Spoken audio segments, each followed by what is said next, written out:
दोस्तों, आज बात करेंगे माइग्रेन क्या है, इसके लक्षण और कारण क्या है, माइग्रेन रोग होने पर हमें क्या सावधानियां रखनी चाहिए, साथ में इस रोग के दवा के बारे में। दोस्तों, माइग्रेन रोग को अर्धोवेधक, संवहनी सिर दर्द, अर्धशीर्षी और अर्धकपाली ऐसे कुछ उपनामों से जाना जाता है। माइग्रेन सिर के आधे भाग में तेज दर्द जो कभी कभी सूर्य की रोशनी के साथ साथ बढ़ता है और रोगी को उल्टियां भी हो सकती हैं। जो सिर के एक तरफ दर्द होता है, यह दर्द सिर के दाहिने साइड या बाएं साइड और सामने यानी फ्रंटल पे भी हो सकता है। यह दर्द 4 घंटों से लेकर 72 घंटों तक हो सकता है। अगर आपके सिर में एक तरफ दर्द हो तो उस समय आप चलेंगे या कोई कार्य करेंगे तो दर्द बढ़ जाता है। यह बच्चों से लेकर बड़ों में दोनों में होने वाला रोग है। यह पुरुषों की अपेक्षा महिलाओं में 3 गुना ज्यादा होता है। इसका कारण महिलाओं में होने वाला हार्मोनल परिवर्तन। यह मस्तिष्क से जुड़े स्पाइनल कार्ड और तंत्रिकाओं का रोग है, इसलिए इसको आप न्यूरो फिजिशियन डॉक्टर को दिखाना चाहिए। यह कई प्रकार के रोग होते हैं, जैसे साइलेंट माइग्रेन,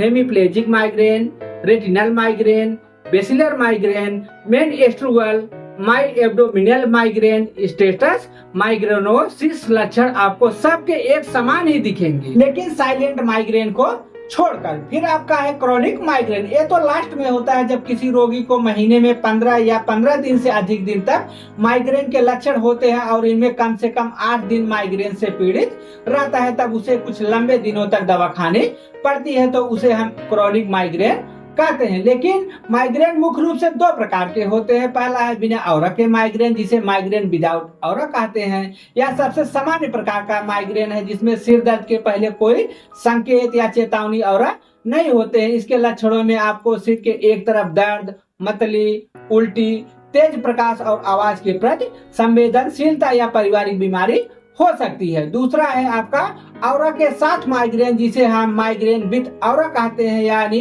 क्लासिकल माइग्रेन कहते हैं। इस प्रकार के माइग्रेन में सिर दर्द से पहले या सिर दर्द के दौरान चेतावनी संकेत होते हैं। इसके लक्षणों में आपको दृष्टि में धुंधलापन, चमकदार रेखाएं या अंधेरे धब्बे और रोगी के चेहरे या हाथ पैर में झुनझुनी या सुन्नता रहती है। माइग्रेन के कारण बहुत से हैं, जैसे माइग्रेन का एक कारण आनुवंशिक होता है। यदि परिवार में किसी को माइग्रेन हुआ है तो इसकी संभावना बढ़ जाती है कि माइग्रेन के मरीजों के परिवारों में माइग्रेन की समस्या अधिक होती है। फिर आपका है तनाव और चिंता। जीवन में तनावपूर्ण घटनाएं, चाहे काम का दबाव हो या व्यक्तिगत समस्याएं, जो तनाव से शरीर में कुछ रासायनिक परिवर्तन होते हैं जो माइग्रेन का कारण बनते हैं। नींद की कमी या अधिक नींद का आना, हार्मोनल परिवर्तन, मासिक धर्म, गर्भावस्था और रजोनिवृत्ति के दौरान एस्ट्रोजन और प्रोजेस्टेरोन के स्तर में बदलाव माइग्रेन को ट्रिगर कर सकते हैं। कई महिलाएं मासिक धर्म के दौरान माइग्रेन का अनुभव करती हैं, जो महिलाओं में हार्मोनल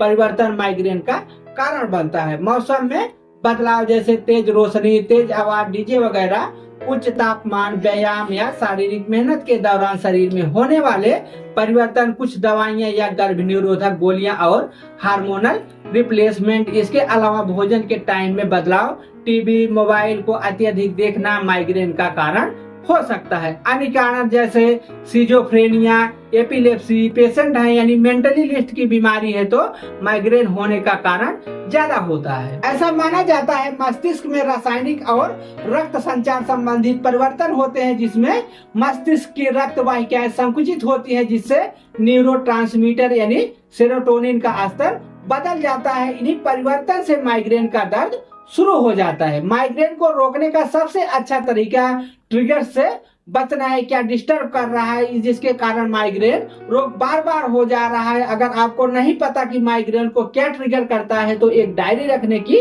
कोशिश करें और माइग्रेन शुरू होने से पहले आपने क्या किया, क्या खाया, कितनी अच्छी नींद ली और कौन से कारक है जो आपके सिर दर्द को ट्रिगर कर सकते हैं, लिखें, इस पर ध्यान दें। फिर जितना हो सके इन ट्रिगर से बचे। इससे आपको कारक में भी सुधार मिलेगा और डॉक्टर को बताने में भी आसानी होगी।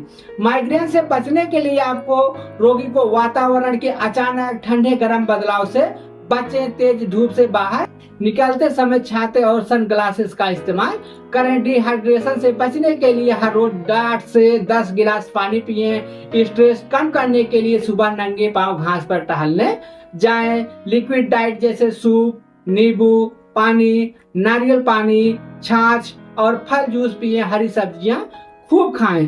चाय, कॉफी, कोल्ड ड्रिंक, अल्कोहल और चॉकलेट खाने से बचे। माइग्रेन दवा को 2 भागों में बांटा गया है। पहली दवा आपकी है सिंथेटिक दवा है, जैसे नेक्सडोम, जो अलग अलग डोज में मिलती है, जिसमें नेप्रोक्सान और डोमपेरिडान कंपोजिशन है। जिसमें नेप्रोक्सान है जो सूजन और दर्द को कम करता है, और डोमपेरिडान पेट के माध्यम से मतली और उल्टी से राहत दिलाने में मदद करता है। इसको आपको लेना है भोजन के बाद 1 गोली सुबह, 1 गोली शाम, यानी बीडी के रूप में। या आप हेड सेट टैबलेट ले सकते हैं, जिसमें सुमाट्रिप्टन और नेप्रोक्सान कंपोजिशन है, जिसमें सुमाट्रिप्टन मस्तिष्क में रक्त वाहिकाओं को संकुचित करके काम करता है, और नेप्रोक्सान प्रोस्टाग्लैंडिन नामक प्राकृतिक पदार्थ के संश्लेषण को कम करके माइग्रेन में आराम पहुंचाता है। नेक्सडोम के मुकाबले हैंड सेट थोड़ा महंगा है, इसे भी आपको लेना है बीडी के रूप में भोजन के बाद। या आप वासोग्रेन टैबलेट ले सकते हैं। इसमें 4 दवाओं का कंपोजिशन है, कैफीन, आर्गोटेमाइन, पैरासीटामोल और प्रोक्लोरपेराजाइन, जिसमें कैफीन आर्गोटेमाइन की क्रिया के प्रभाव को बढ़ाकर कार्य करता है।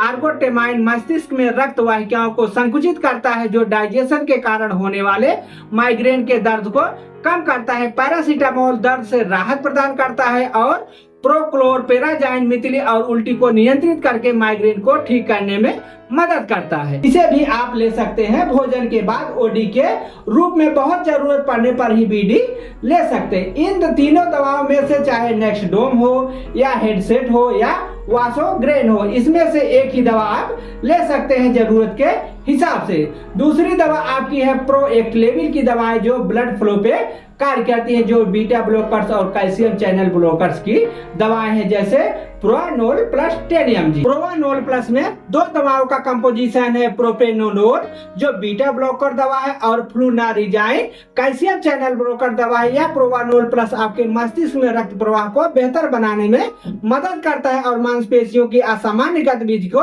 रोकता है, जो बार बार आने वाले माइग्रेन रोग को ठीक करके अपना कार्य करता है। इसको आपको लेना है शाम के टाइम सोने से पहले ओडी के रूप में। या आप सेटा टैबलेट ले सकते हैं। सेटा एंटी डिप्रेशन दवा है, जिसमें सेटालिन कंपोजिशन है। यह अपना कार्य तंत्रिका तंत्र पर कोशिकाओं द्वारा सीरोटोनिन के अपटेक की क्रिया को कम करके करता है। साथ ही मस्तिष्क में सेरोटोनिन टर्नओवर को भी कम करता है। इसको आप प्रतिदिन 25 से 50 mg दिन में 1 बार ले सकते हैं। प्रोवेनोल प्लस या सेटा कोई एक टैबलेट आप इसमें से ले सकते हैं जरूरत के हिसाब से। यह रही आपके माइग्रेन रोग की वीडियो। पसंद आए तो लाइक करिए, सब्सक्राइब करना न भूलें। अगर इस वीडियो से रिलेटिव अगर आप कोई जानकारी चाहते हैं तो कमेंट अवश्य करें। फिर मिलते हैं नेक्स्ट वीडियो में किसी नई जानकारी के साथ। तब तक के लिए बाय बाय।